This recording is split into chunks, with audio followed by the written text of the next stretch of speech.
Assalamualaikum warahmatullahi wabarakatuh. Good morning, everybody. Hmm, the time right now is 10 p.m. Wow, but we are more fresh. Okay, we are from Group 1. I'm Wahyu Kristianto as moderator here, and my teammates Ani Novitasari, Endang Pratiwi, and Risma Permatasari as speaker. Before we learn together, let's say Basmalah together. Bismillahirrahmanirrahim. Okay, because we haven't much time, let's jump to our material with our first speaker, Ani Novitasari. Let's check this out. Basic concept of sociolinguistics. Sociolinguistics is a study of language character, language variation, function of language, and language use in interaction and the language function in society. Language for a man of letters is a media to express ideas and present specific message to society. These ideas come from intuition, imagination, and a man of letters' personal experiences of in his society. Jadi, untuk yang pertama kita akan bahas tentang basic konsep atau pengertian dasar dari sosiolinguistik. Sosiolinguistik adalah cabang ilmu linguistik yang secara khusus mengkaji tentang pemakaian bahasa di masyarakat. Ini mencakup tentang karakter bahasa, variasi bahasa, fungsi bahasa, dan penggunaan bahasa dalam interaksi dan fungsinya dalam sosial. Karena pengaruh ilmu sosiologi bahasa diharapkan dapat mengkaji secara mendalam terhadap dua hal. Yang pertama yaitu the use of language in society, pemakaian bahasa di masyarakat, dan yang kedua, organisasi tingkah laku sosial yang meliputi sikap, pandangan, dan kecenderungan sekelompok masyarakat terhadap sebuah bahasa untuk dipakai, dipelajari, atau dikembangkan statusnya dalam sebuah masyarakat atau negara, dan juga mencakup sikap masyarakat tertentu terhadap pemakaian bahasa tertentu.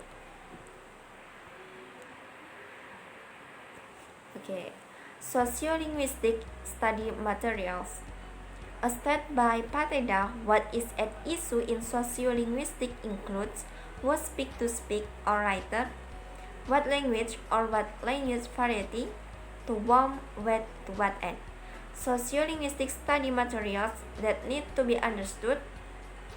Number 1, variety language, dialect, sociolect, idiolect, and register, standard and non-standard varieties, varieties of English, language boundary, not discard, bilingualism, multilingualism, and diglossia, verbal and non-verbal communication, code switching and code mixing, speech function and speech act, and the last, language planning. Nah, ragam kajian sosiolinguistik tersirat dalam definisi atau pengertiannya. Kajian sosiolinguistik itu sangat luas karena pemakaian bahasa di masyarakat itu.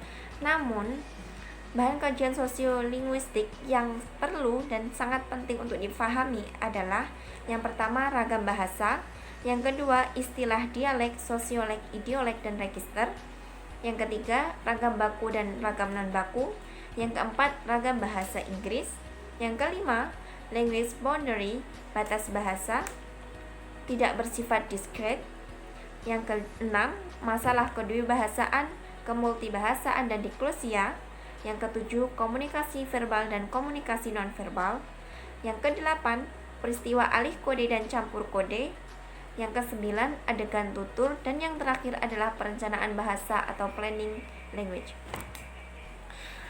Number 1, varieties of language. Varieties is a specific set of linguistic items or human speech patterns which we can connect with some external factor, apparently a geographical area or a social group. Example, Canadian English, London English, and Standard English. Nah, di sini sebuah bahasa yang besar, yaitu sebuah bahasa yang memiliki jumlah penutur yang banyak, dan penutur tersebut memencar atau menyebar ke berbagai daerah, kota, pulau, atau negeri akan memiliki ragam atau variasi bahasa. Dalam bahasa Inggris, istilah ragam bahasa disebut varieties of language, language varieties, atau language variants.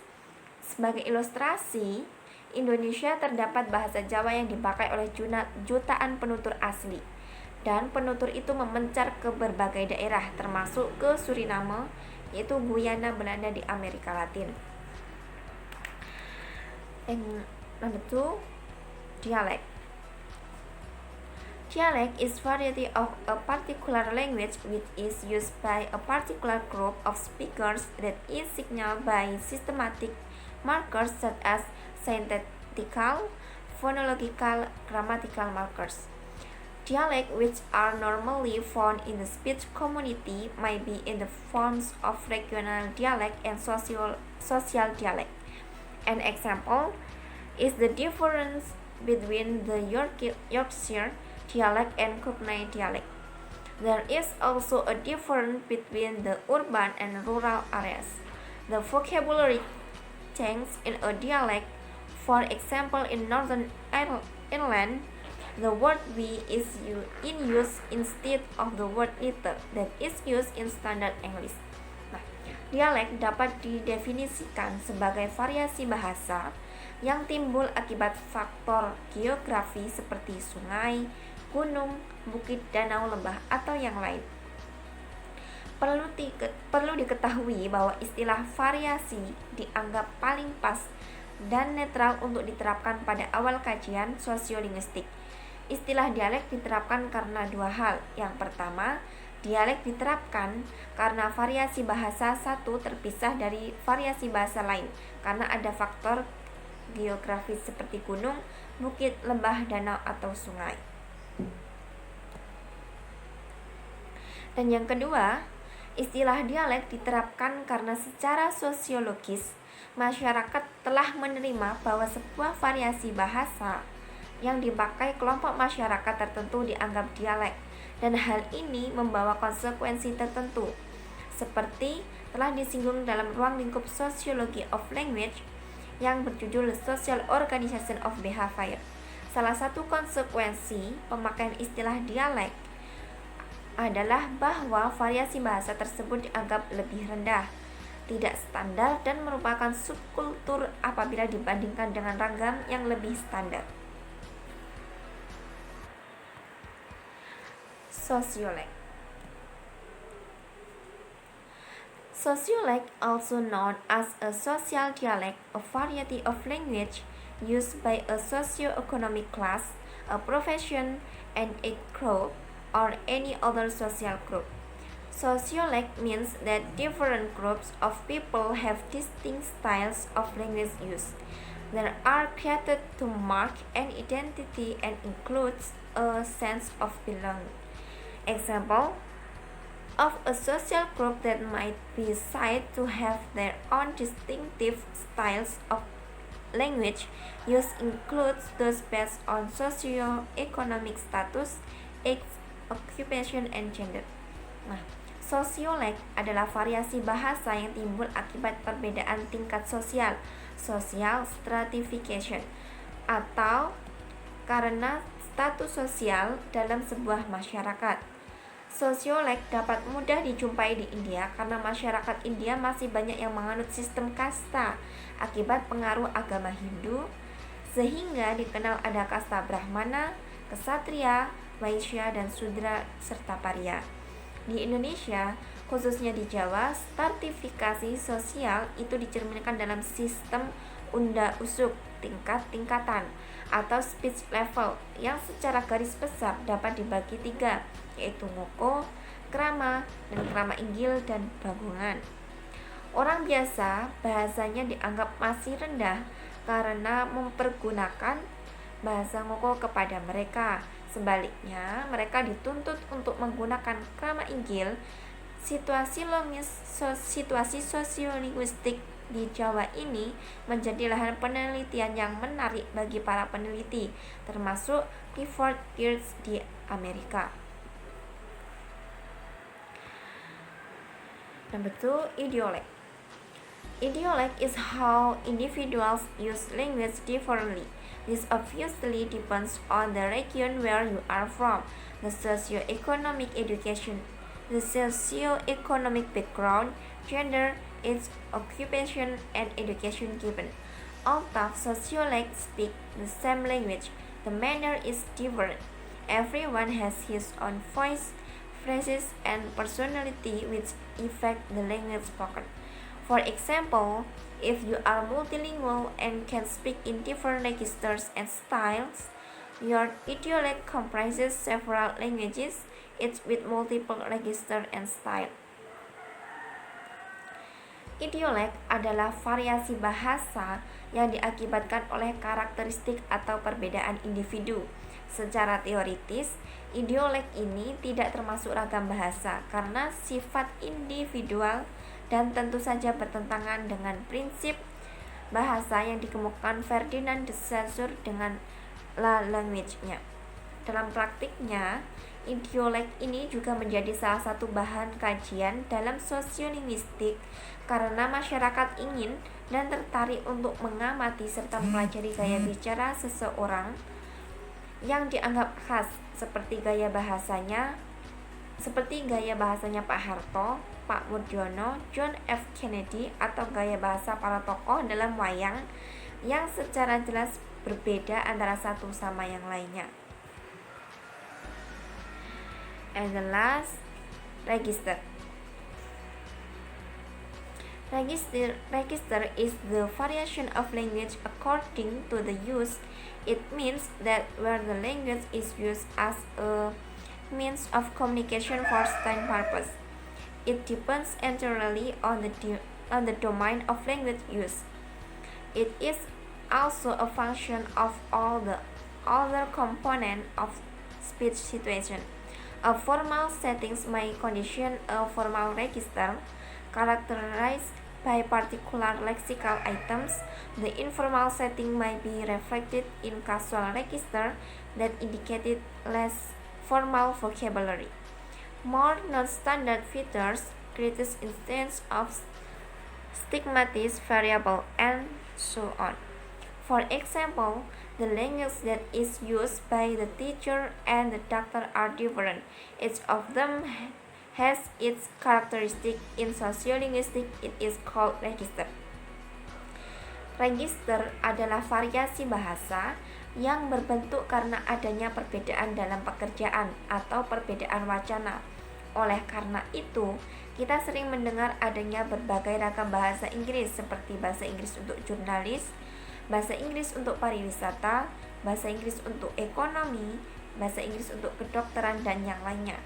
Studi tentang register dalam sebuah bahasa, khususnya bahasa Inggris, dianggap penting pada saat ini karena berbagai macam ilmu dan pekerjaan tumbuh dengan pesat di zaman modern. Istilah-istilah dalam sebuah ilmu atau bidang bermunculan dengan cepat, dan makna yang dikandungnya sering berbeda dengan istilah yang umum dipakai. Contohnya, bunga bank tidak diterjemahkan menjadi bank flower, melainkan interest. Kata treatment yang berasal dari to treat, memperlakukan atau mentraktir, dalam dunia kedokteran diartikan pengobatan atau perawatan. Okay, thank you Ani Novitasari. And next, let's jump to next material from Risma Permatasari. Let's check this out. Hello everyone, my name is Risma Permatasari, and now I will explain you about standard varieties. Standard language is a variety of language that is used by government in the media, in school, and for international communication.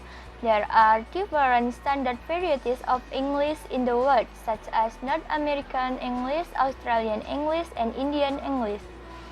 Although these standard varieties differ in terms of their pronunciation, there are few differences in grammar between them. Example: American users of Standard English say the first flower and I've just gotten a letter and write center and color, while British users say ground floor and I've just got a letter and right center and color. So, dari contoh ini kita bisa mengetahui kalau Amerika accent dan British accent itu berbeda. Antara Amerika menggunakan kata first floor untuk menyebut lantai pertama, sedangkan British menggunakan ground floor. Dari segi penulisan di sini juga berbeda antara American dan British. American center and color, dan British juga center and color, tapi berbeda antar penulisannya. Next is non-standard varieties. In contrast, there are non-standard forms of a language that are used, for example, in different regional dialects, and these non-standard varieties are different from each other. Example, viewers is used in place of viewer, especially by footballers, as in viewers rope. If I was you is used in place of if I were you. They was waiting for us in use in place of they were waiting for us, and is frequently used even in a jocular vein instead of be, not, and also have not in it or isn't it. It is cold today in it. Jadi ini di sini merupakan singkatan dari isn't it. Nah, kalau di Indonesia sendiri, contoh ragam bahasa yang dianggap baku adalah bahasa Jawa, ragam Solo, dan Jogja, karena bahasa tersebut merupakan bahasa keraton atau kerajaan. Bahasa kaum ningrat yang memiliki kekuasaan di Jawa, sedangkan ragam bahasa Jawa, Banyumasan, Tegal, Semarang, Jawa Timur, atau yang lain dianggap ragam tidak baku.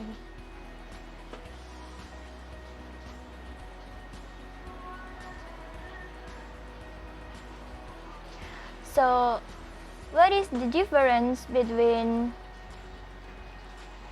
standard English and non-standard?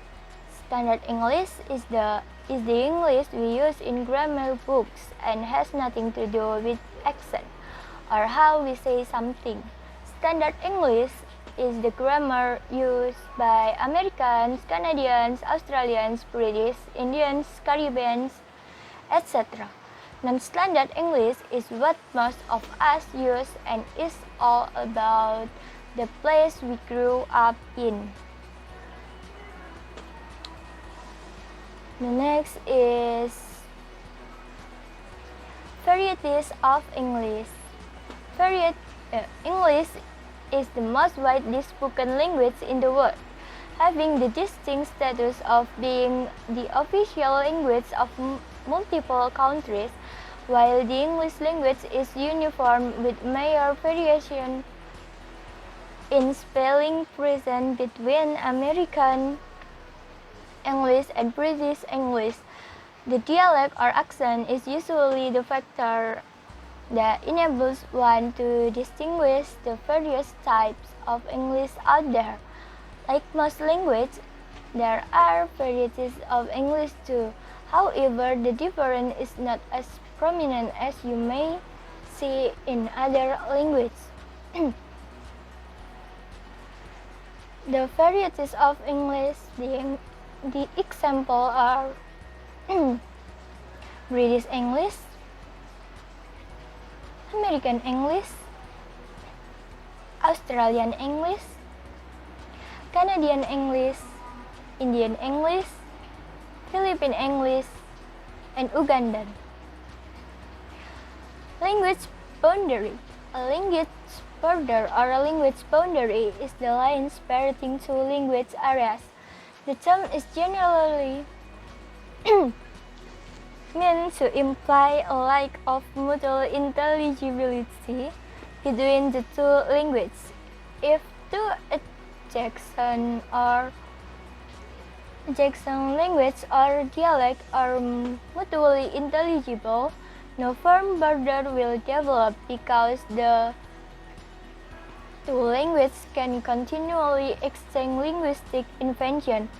This is known as a dialect continuum. A language island is a border area that is completely surrounded by a language border. Jadi, language boundary adalah perbatasan wilayah bahasa yang tidak jelas atau berbeda dengan batas kabupaten atau kota. Batas kabupaten atau kota atau provinsi itu kan memiliki batas seperti gerbang atau tugu batas wilayah. Nah, sedangkan batas wilayah bahasa itu samar-samar.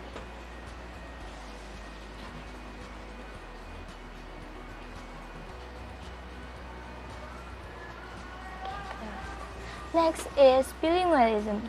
Bilingualism is more generally multilingualism is the phenomenon of speaking and understanding two or more languages. The term can refer to individual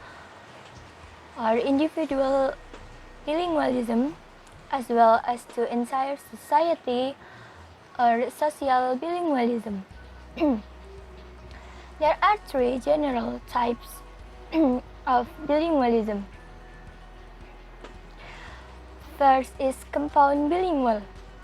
Develop two language systems simultaneously with a single context. Coordinate bilingual. Learn two languages in distinctively separate contexts. Subcoordinate bilingual. Learn the secondary language by filtering through the mother tongue.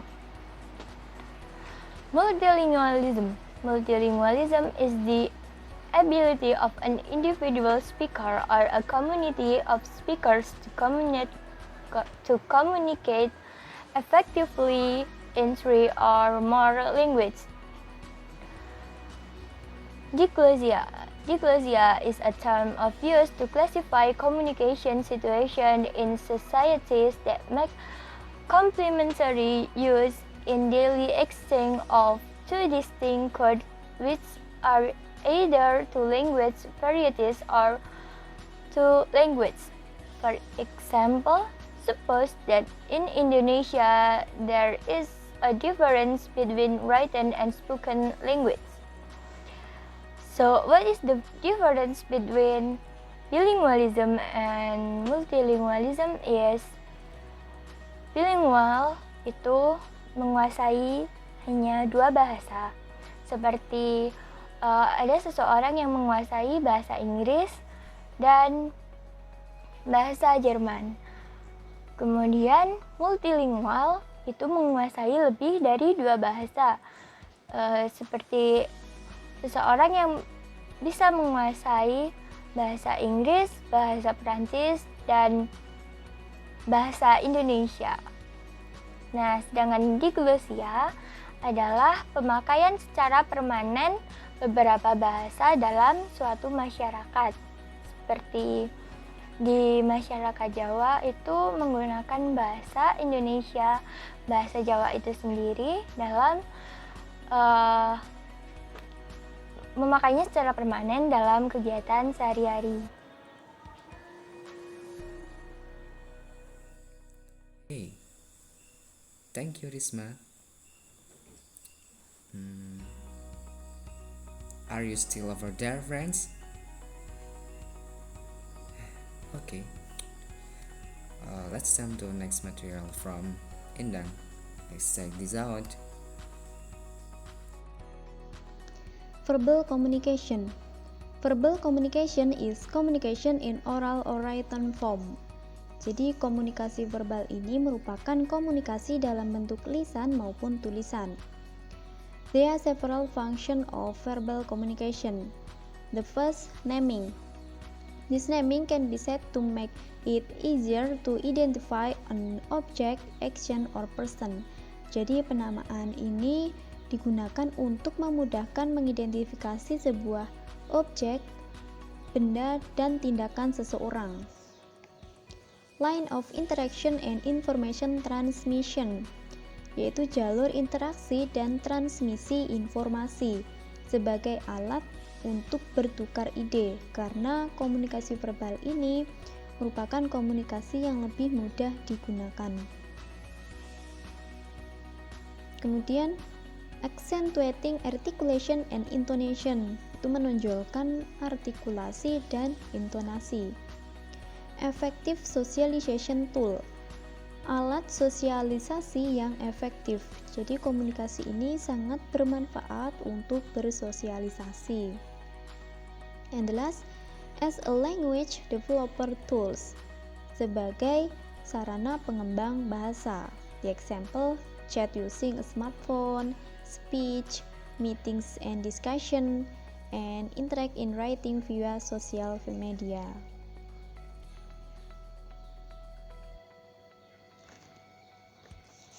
The next, non-verbal communication. Non-verbal communication is communication that generally use body language such as hand movements, facial expression, head shaking, signs, action, and so on. Jadi komunikasi non-verbal ini merupakan komunikasi yang umumnya menggunakan bahasa tubuh seperti gerakan tangan, raut wajah, gelengan kepala, dan lain-lain. The function of nonverbal communication as a complement to verbal communication, yaitu sebagai pelengkap dari komunikasi verbal. People can sometimes understand more information if they get it from a combination of verbal and nonverbal communication, yaitu seseorang dapat mengerti informasi lebih jika mendapatkannya dari kombinasi komunikasi verbal dan nonverbal. For example, telling someone to be quiet, be shy, don't be noise, while touching the right index finger to the lips, sambil menyentuhkan jari telunjuk yang tegak ke bibir.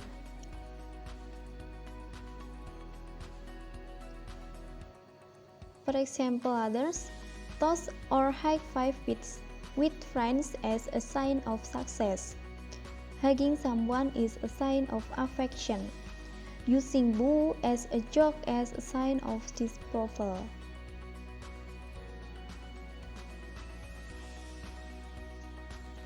The next, code switching.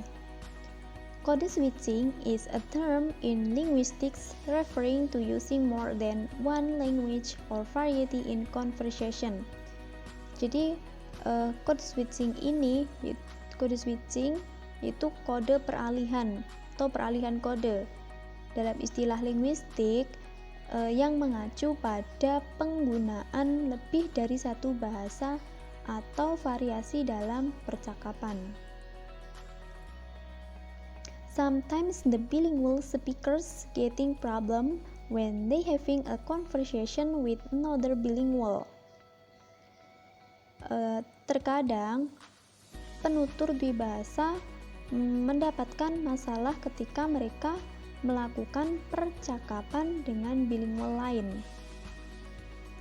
So, they switches their language from code to another in the construction of sentence to make the interlocutor understand, sehingga mereka menukar bahasa mereka dari kode ke bahasa lain dalam konstruksi kalimat untuk membuat lawan bicara mengerti.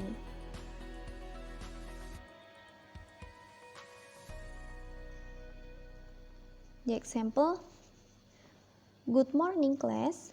Okay students, today we will study about part of body. Jadi seorang guru mengalihkan bahasanya tersebut ke dalam bahasa Indonesia agar murid-muridnya mengerti. dengan mengulang kalimat secara lengkap. Itu selamat pagi anak-anak. Hari ini kita akan belajar tentang bagian-bagian tubuh. Now listen your name. Dengar namanya. Ketika seorang guru mengabsen.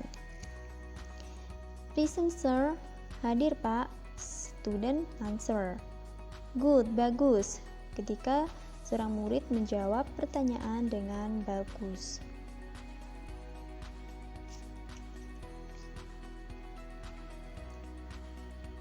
Okay, the next, code mixing. Code mixing is the other phenomenon closely related to code switching. Jadi kode pencampuran ini adalah fenomena lain yang erat kaitannya dengan kode switching. It usually occurs when conversants use both languages together.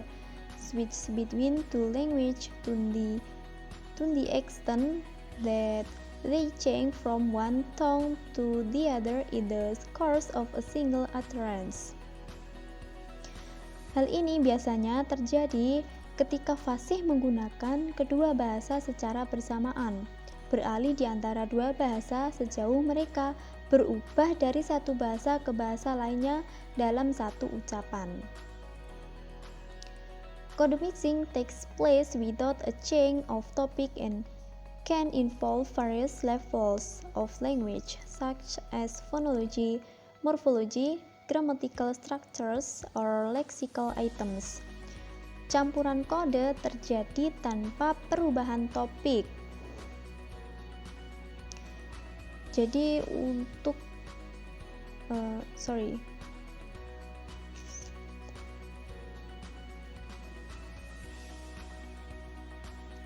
For example, have you done your homework, Hasan? Yes, sir. Saya sudah kerja my homework. Jadi di sini ada sebuah kalimat yang dicampur bahasanya, bahasa Indonesia dan bahasa Inggris.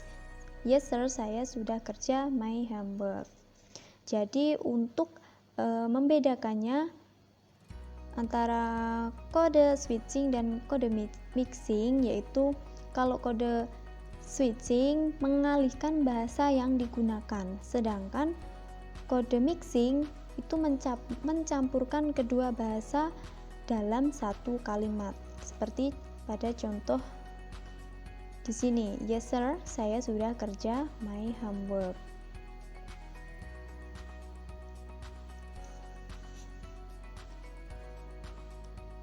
Next, speech function and speech aid. There are two kinds of speech function on connection with the distinction between linguistics and non-linguistic behavior. Fungsi bicara dan tindak tutur. Ada dua macam fungsi bicara kaitannya dengan perbedaan antara perilaku linguistik dan non-linguistik. The two speech functions are cognitive and attitudinal. The cognitive function is related to the element of utterance that expresses belief, perception, and imaginings of situation or the world on general. Dua fungsi bicara adalah kognitif dan sikap. Fungsi kognitif berkaitan dengan elemen ujaran yang mengekspresikan keyakinan, persepsi, dan imajinasi dari situasi atau dunia secara umum. For these reasons, the cognitive function is related to the proportional or contextual element, and the attitudinal function is a complex form of various functions: pleasure, pain, fear, desire, and reluctance associated with attitude function. Itu karena fungsi kognitif terkait dengan unsur proposisional atau kontekstual, dan fungsi sikap adalah bentuk kompleks dari berbagai fungsi: kesenangan, rasa sakit, ketakutan, keinginan, dan keengganan berhubungan dengan fungsi sikap. Ini contoh ilustrasi tindak tutur. If we watch a play drama, the actors speak and act. Sometimes the speech and act are combined to show the importance of the event. Example, in naming of child, in naming a country, or on crowning a king. In linguistics, the speech combined with the act is often called speech act. The next, language planning.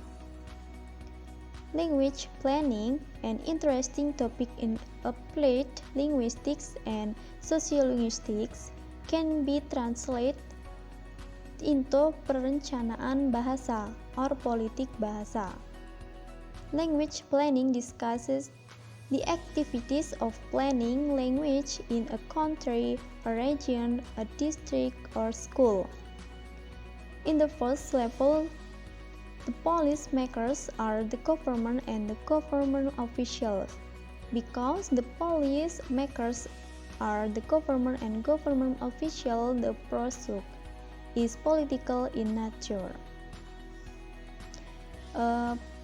Ini sebuah perencanaan bahasa.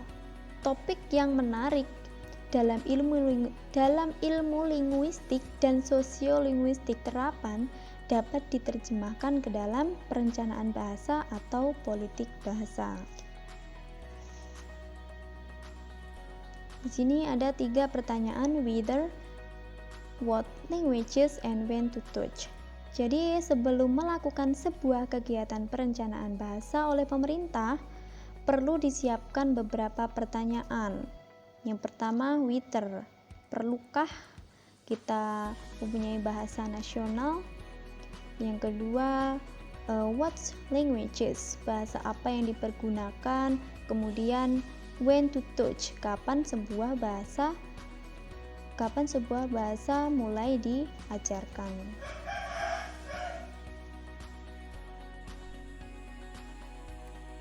Okay, thank you very much for your presentation, and thank you very much our team.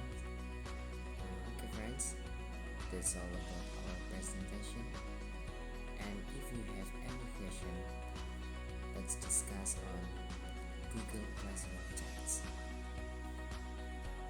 I apologize if I have been a mistake in my presentation as my photo here. Thank you very much for your attention. Keep hope, keep spirit.